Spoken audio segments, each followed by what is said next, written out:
ito po ulit ang update natin para sa lagay ng ating panahon ngayong umaga pa ng July 30,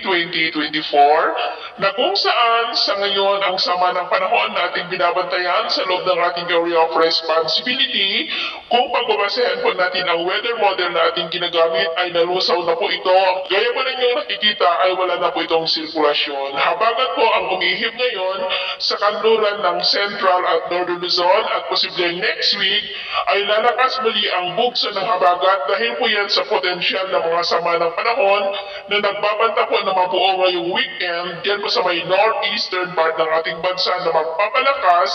at hahatak po ng habagat next week. At sa ating pong long range forecast ay wala pa naman pong bagyo na namamataan na tatamid po dito sa ating bansa hanggang sa susunod na 2 linggo,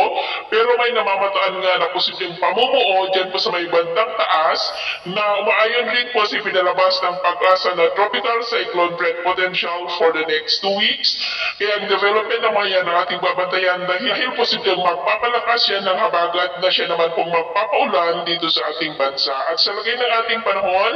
ngayong madaling araw ay maayos naman ang panahon sa malaking bahagi ng bansa pero may chance sa paningin ng mga isolated rain sa may Batanes, Babuyan Islands, northern part ng Cagayan, ilang bahagi po ng Ilocos Region, Pangasinan, Zambales, Bataan, Naga, Marinduque, Romblon,